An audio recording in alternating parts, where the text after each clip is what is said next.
Hello and welcome to Film Slam Stream's post-film conversation for The Lake in the Sky. My name is Eric Siler, and I'm an instructor of film, media arts, and communications, as well as moderator for this conversation. We're very pleased to be joined by the writer, producer, director, star of The Lake in the Sky, Caleb Reese Paul. Caleb Reese Paul is a 15-year-old award-winning filmmaker. That's correct, 15 years old. He's ages of many of you that are watching.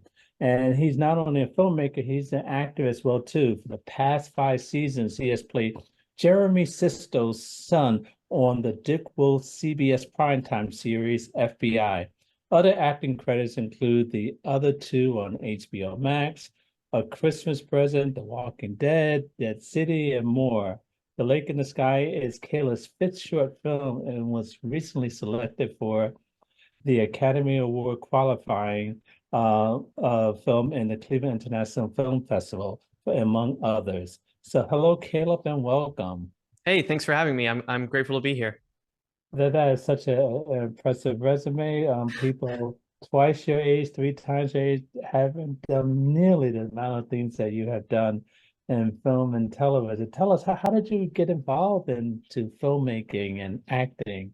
Thank you. I appreciate it. I think from a young age, I was always kind of a performer. I grew up in a musical family, which I think if you've seen the film shines through kind of the musicality and rhythm. So I was always really interested in kind of the arts, and I was playing music for a while as a kid. And I had always been really interested in film and TV, and I loved watching film. But it's not like I grew up watching like, Scorsese or like The Godfather on on the weekends. When I was in second grade, I was watching like Cars 2 and Planes and like kids films, but they really interested me, and I wanted to know what it was like to do that.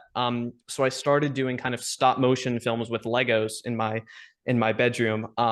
And then I got into acting, which was kind of a right place, right time kind of thing. And that started picking up. And then I got to kind of really learn how films are actually made, because the best way to learn is just from doing. So I was on sets and kind of learning, oh, this is how a director directs a performance. This is how DPs frame a shot, whatever. And that kind of informed me going into my first film, which I made when I was 11. And now since then, The Lake in the Sky was my fifth film, and I just finished production on my sixth, on my, I almost just said 16th, on my sixth film. Um, so what has that been? 5 years since I started fully, or 4 years since I started fully kind of pursuing this professionally, making films. But it just started with like doing rehearsals with my friends at recess and whatever, kind of, I think how a lot of young filmmakers start. Interesting. So, speaking of school recess, tell us a little bit about your schooling now, and how do you find the time to fit in filmmaking? Yeah, so I was in normal public school until fifth grade, when I booked the national tour, the Broadway national tour of Finding Neverland, where I was going to be touring the country for a year, and I wouldn't be able to continue school in person anymore. So that's when I shifted to homeschooling, which was, really fantastic, because beforehand I was just kind of watching YouTube videos and practicing kind of between homework and like on the weekends or whatever. Now I kind of you have just a lot more free time to put towards the stuff that you want to do without kind of sacrificing the academics. So I went to this fantastic online school that gave me, frankly, maybe even a better education than I would have gotten in the public school that I was in. And I got to learn about, creative writing and whatever, as I was kind of teaching filmmaking to myself. And I've continued that. So I'm still homeschooled, and filmmaking and acting at this point is kind of um, my full-time job now. But it's great because it gives me the time to pursue this. I see. Are you able to incorporate filmmaking into your homeschooling? Yeah, so I'm fully self-taught. So it's not like I have, a film teacher. Obviously, like, people have helped me along the way, especially YouTube. YouTube University is such a big thing. I've learned so much from YouTube. But between assignments and doing other things, I can spend the time just teaching myself. And if I'm not learning something online in an article or on YouTube or a podcast, then I can be out shooting with my camera and my gear, which all started kind of with an iPhone and like a $50 gimbal or whatever. And so, it's just finding the time to practice things. And I used to film when I was 10. I filmed like I think I did one thing every day for 30 days, and I would film like my dad making lunch or like me doing my homework, and tried to make it dynamic in an interesting way and kind of practicing in those, kind of things. And then I can, write and do other things at the same time. Interesting. All right, let's talk about the lake in the sky. Uh, where did you get the inspiration from to write this film? I think inspiration came from a lot of different places. I knew kind of from the get-go that I wanted to tell kind of a high concept story about nostalgia, which was just kind of always interesting to me, and the kind of projects that I like. But overall, I think kind of when I think back, the important moment for me, kind of when conceptualizing the project, was when I had the idea to research specifically the effect of technology on memory. I was always kind of interested in the phenomenon of that, kind of how you can take a normal image or video and then make it look like 8mm VHS or Polaroid, and like 90% of the time it becomes sentimental and nostalgic just from you kind of putting that layer on it. And so like even if it was something boring like a tree or a car or whatever, like it was always interesting to me how you can kind of channel and change that in a tangible way just by changing the visuals. So long story short, I discovered an article covering a study done by some university that they took two groups of 10 people through an art museum. But the catch was they took one group, they took their phones away. So one group went through the art museum and looked at the art they liked and whatever, and the other group had their phones. They took pictures of the art that they liked and whatever. And at the end, they asked them to recount what they saw. And the group that didn't have their phones remembered like significantly better what they saw than the group that did have their phones, because you're taking the responsibility off your brain and saying, oh, the phone will remember it for me. So I thought that was really interesting, and that kind of got my wheels turning with the, kind of in regards to the relationship between technology and memory and kind of how I wanted to craft that story. Interesting. So once you had the script developed, take us through the production process. Mhm. You had to assemble your cast and crew and scout the location and so forth. So just take us through that journey. Yeah, I mean, our prep period was really short. We had like, I believe, a little over 2 weeks to get the whole pre-production together. So it was a lot of like, once I finished the script, because I was writing the thing for like almost a year, like 10 months, I think. Once I finished it and I was like, okay, let's do this. I did a Kickstarter crowdfunding campaign to help raise the funds to make the film. Um, and so once that was done and the script was done, it was like, okay, let's go for it. So I started, finding locations. Luckily, we shot like right around the corner from my house for a lot of the film. And there's a big set piece in the film, which is the machine. And so we had to find all the parts for that and vintage tech and cameras and whatever. So that was a big task. And then I was working with, my DP, designing the shot lists and everything, and just kind of getting the schedule of the film together. We had a 6-day shoot, um, which was good. The first full day was dedicated completely to underwater. We started kind of Mission Impossible style with the hardest, biggest stunt first. When he jumped off the cliff with the motorcycle, they made them do that on the first day so that if he died, they wouldn't have to waste all the money on the rest of the film. And so I was like, okay, let's bring that mentality in. And so we shot that in my pool in my backyard, an outdoor pool, and we got a bunch of black plastic wrap from Home Depot for dirt cheap, and we used rocks and sandbags to put it on the sides of the pool to make it look like it was in a lake. And that's how we started. And then the rest of the days we were just kind of shooting out the shed scenes, and then we had a day at the lake and everything. So the shoot itself, once we got going, aside from the special effects, was pretty smooth. But the pre-production process was pretty in-depth, making sure that we had a plan for the special effects, making sure we had a detailed shot list. We weren't going to go off the rails with the schedule, all that kind of stuff. How long did it take to shoot the film? It was a 6-day shoot. 6 days. Okay, great. And tell us about Maxine Wanderer, who plays Sarah. How did you find her? This is a funny story. I was just telling you this. She's actually my friend. But we did a casting call. And she just submitted, and I saw her tape, and I was like, "Oh wait, I know you." It was like it was a welcome surprise. So I cast her, and then my dad is in the film, who plays my dad. He has a small role, and then another one of my friends has another small role in Sarah's memory. Excellent. So, the filming itself, did you experience any challenges during the filming? Is there anything that you would do differently during this 6-day shoot? I mean, of course, I think, when looking back with any project, there are always like 1,000 things you wish you can, you could have done differently, stuff you cut, stuff you wish you hadn't cut, whatever. But it is a proof of concept for a feature. So kind of everything that I didn't get, I'm kind of bringing into the feature version. In terms of difficulties, I think by far the biggest difficulty was the special effects stuff because we had no special effects person. It was me. So I was like setting up the TV underwater. I had built this rain machine out of PVC pipe and like PVC glue and sprinkler heads from Home Depot for the rain stuff. And so that was just kind of the challenge of getting all that coordinated with all the water effects and all that. It was like super, super fun. It's like the stuff you dream about doing, like special effects, on a kind of a smaller scale. So like looks really cool, was really cool to do. You do big countdowns. Okay, on 3, 2, 1, and we're gonna do the thing and whatever. It's like so much fun. But it's definitely a big suck on the schedule. Like, okay, we're gonna spend 3 hours doing this thing and whatever. So that was definitely the hardest part, just making sure that the schedules that we had time to get the performances and get takes for the actors, while also being able to make sure that we had adequate time to get the effects done. So as a writer, director, and actor in the film, how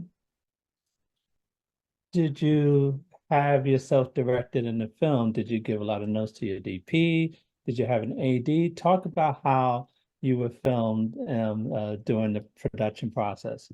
Yeah, that was it's a really interesting thing that you can't fully know until you're there doing it. I gave a lot of notes to my DP and pre about kind of what we wanted to do, and we had a really solid plan going in. I, when I'm just acting, I think the directing aspect really helps me to like know, okay, the camera's here, so I should be at 60% performance. Oh, they're switching to the 95. I know what that is. Then I can do this.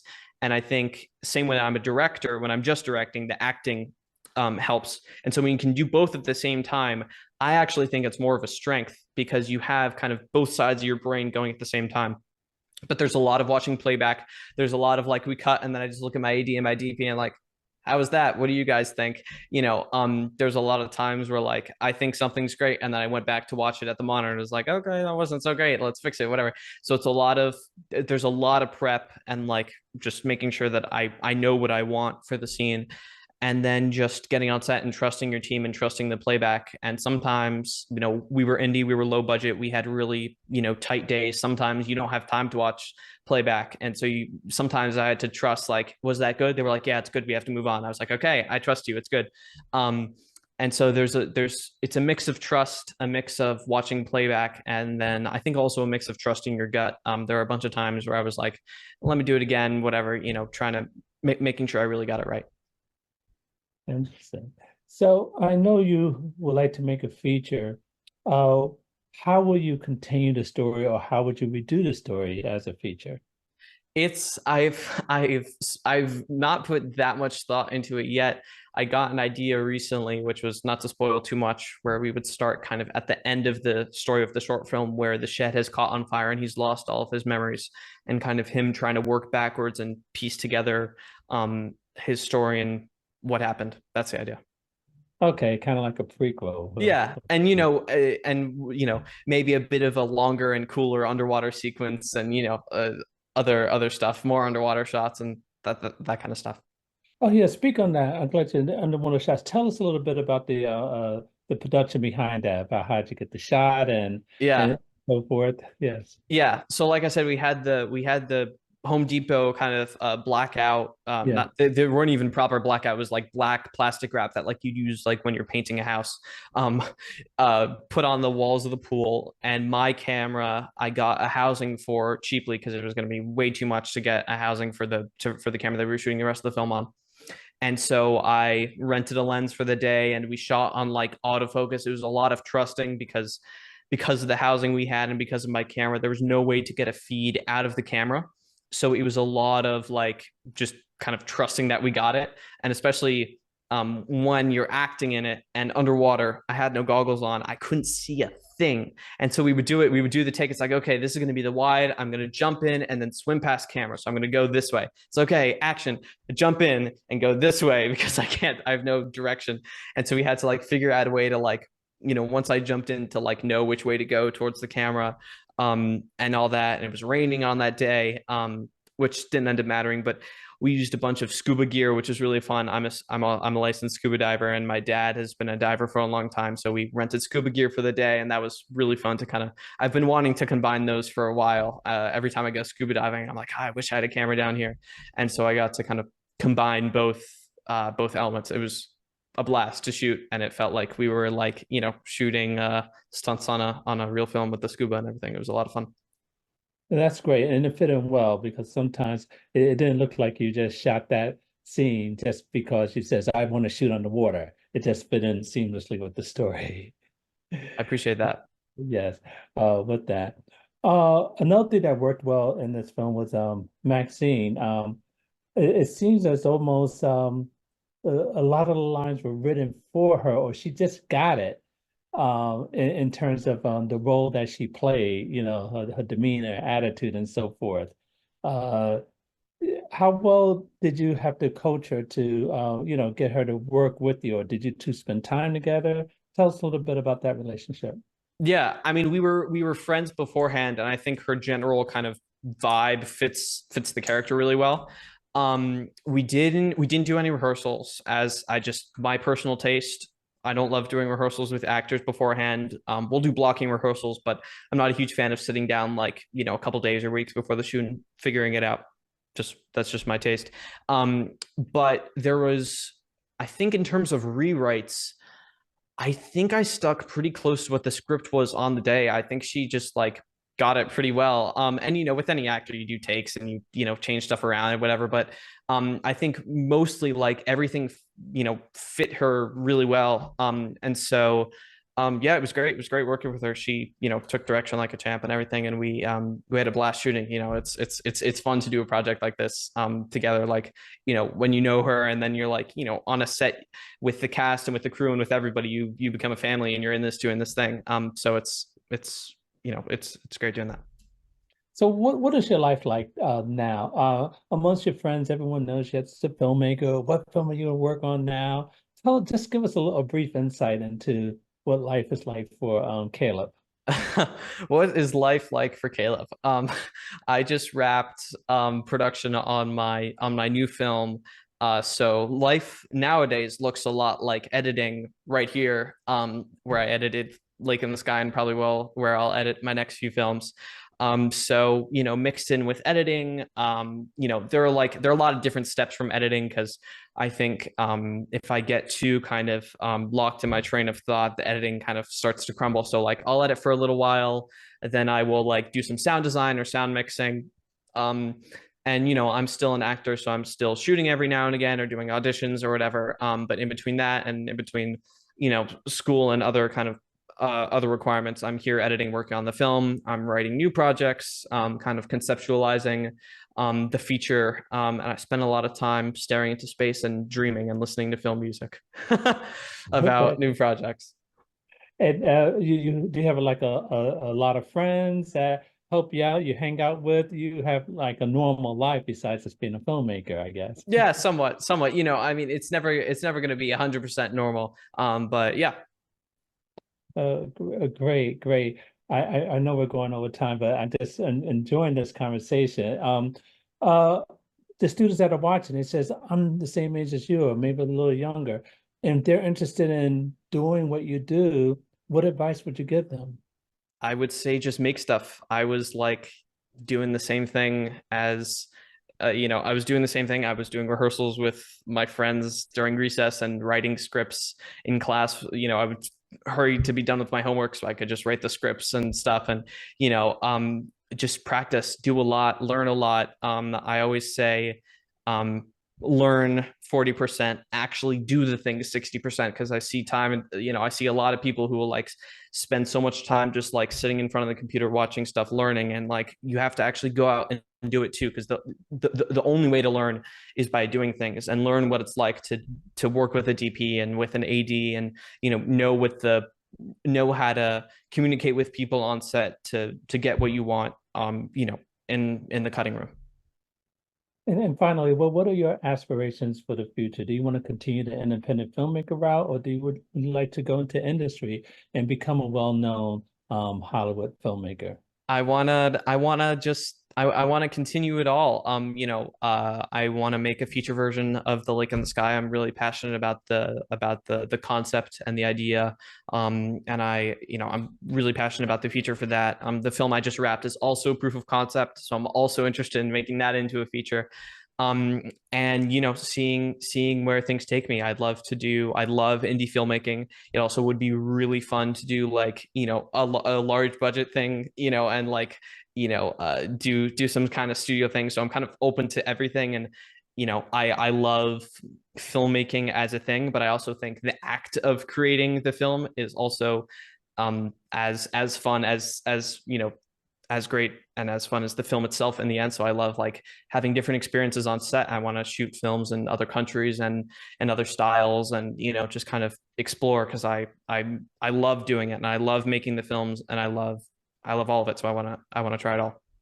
So can we expect to see you one day, your name mentioned with the Spielbergs and the I hope Lucas so. and That's the dream. okay, okay. That's the dream. Well, great, great. Caleb Reese Paul, director of The Lake in the Sky. It's been a pleasure speaking with you. I It's been wish, great talking with you. yes, thank you so much. Good luck with everything. I appreciate it. Take care. You too.